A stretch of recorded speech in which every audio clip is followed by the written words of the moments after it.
Thank you, Congressman. I just wanted to echo the concern raised by your question. There are approximately 5,000 different broker-dealers, many of whom are small business operators, which is why in my oral statement I indicated that while as a task force member I agreed with the notion of increasing the level of protection to the 1.3 million, one piece that we as a task force just did not really analyze is the cost. What will these costs ultimately require for all the broker-dealers, from the smallest firms up to the largest? So I just think that's a relevant question and part of the data analysis that should occur. Mr. Caruso. Thank you, Congressman. I mean, obviously, we don't have access to the member assessments from SIPC as far as who's paid what over the past number of years. But looking back just a few years ago, realize Citigroup Global Markets, Smith Barney, Merrill Lynch, Morgan Stanley, those firms paid a total of $150 apiece. So does the system have to be changed? Certainly. You can't have a firm of that size with thousands of brokers paying $150. To come down here today, the shuttle cost me $800.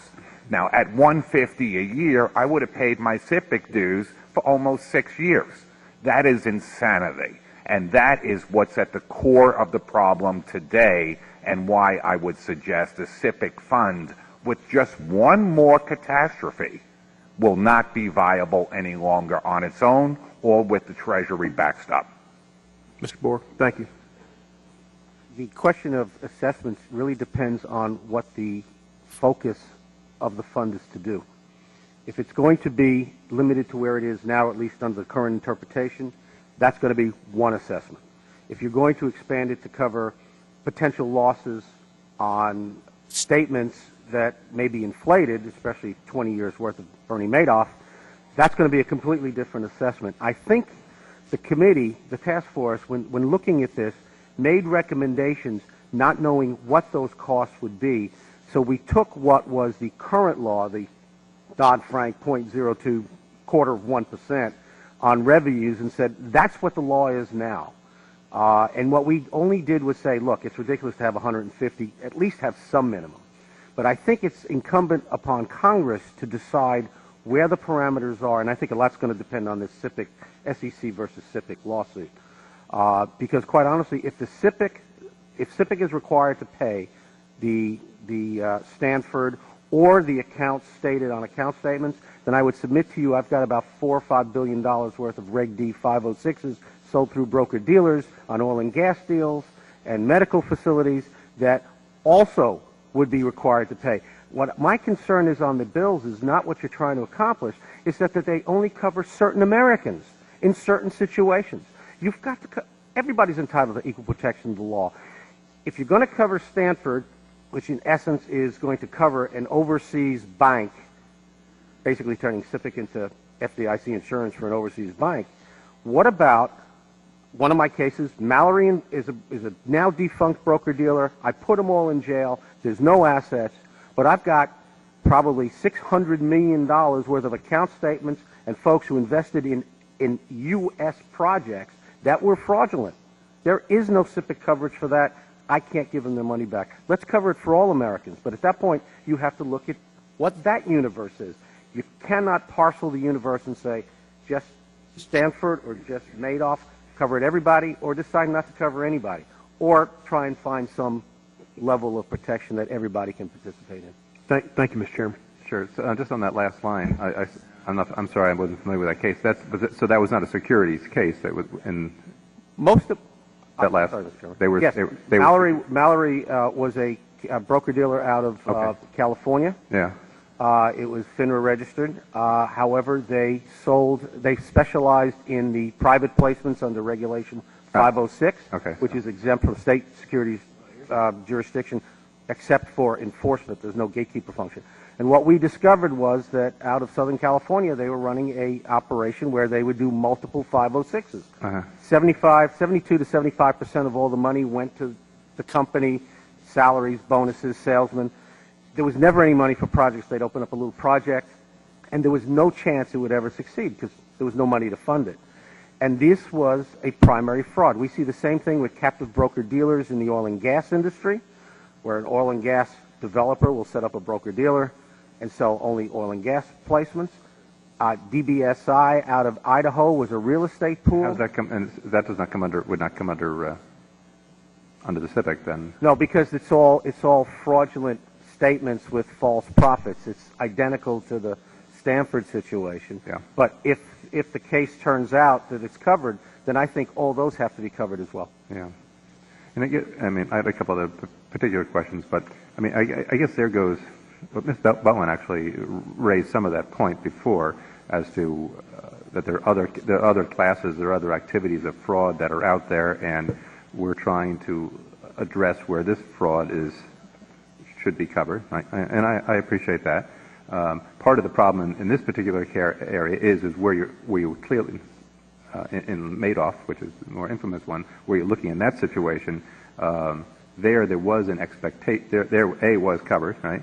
And B, there was an expectation of coverage. Now we get into the two issues that we have in that particular case. Obviously, the one that the gentleman from Colorado picks up on the most, which is the feeder fund situation, and what was the expectation in that situation as far as the unlearned, the average investor in that situation, and the other is the situation is about the various pools of funds that are available for this, for recovery. And so, and to that, to those separate points, Mr. Berg, you raised the point, I guess, in your opening comment, and just a sideline on this, is how mutual funds are treated under this. The fact that they have the logo there, so to speak, although I guess most people really don't see that since you're dealing with a lot of this over online nowadays. And your position was, and I'll look at the rest of the panel, as to what the solution is dealing with mutual funds. The exemption is appropriate, or is the exemption or the simply removing of that logo and say since they're not going to? Mr. Chairman, I disagree with the rest of the task members on this point. I thought mutual funds, because they do, one, use the logo, and two, because money's going back and forth in brokerage accounts, and there's all these mutual funds that are being held in street name for that matter, all those shares that back up the mutual funds. I just thought they should not be an exemption. I don't know what that kind of money would bring in, but that's a huge industry. Does anybody else want to, just since we know where you are on that, just so I understand where the rest of the panel is? The only thing I would offer, Mr. Chairman, is when we explored that issue as part of the task force, one of the things we looked at were how often do mutual funds fail? Yes, they all use the SIPC logo, but they don't pay anything for it. And the counter argument from the Investment Company Institute, the trade association for mutual funds, was none of our members ever fail. As Commissioner Borg indicated, mutual funds are a huge business in today's day and age, and they are part of the securities industry. But, historically, they have been carved out, revenues from mutual funds. And I think given the current financial position in the environment, it's something that needs to be revisited. Right. Anybody else? The only thing I would add, Mr. Chairman, is that many mutual fund complexes have broker-dealers as part of the complex. That's how they sell the mutual funds. So there would be SIPC coverage and assessments at that level. Okay. The magnitude of those funds would, the magnitude, I guess, is still de minimis based upon the current configuration. Mr. Stein? I would agree exactly with what Mr. Hammerman just said on that. Yeah. And as long as I'm down here, and since I can give myself as much time as I want, but I'm mindful of your time. So SIPC says what with regard to the payment method, cash in, cash out, right? When you're dealing in net equity calculation. Do you just want to spend a moment on the appropriateness of that? And then to bifurcate that issue, and the rest of the panel, I'll throw it out to you as well, to bifurcate that issue to the fact that you can bifurcate that as far as to whether you have one pool or two, right? The advances or the other assets clawed back, and show your answer. Your comment would be on in general, A, and B, should there be a distinction when you're dealing with both pools? Sure. Okay. Sure. Let me get to that. Okay. All right. So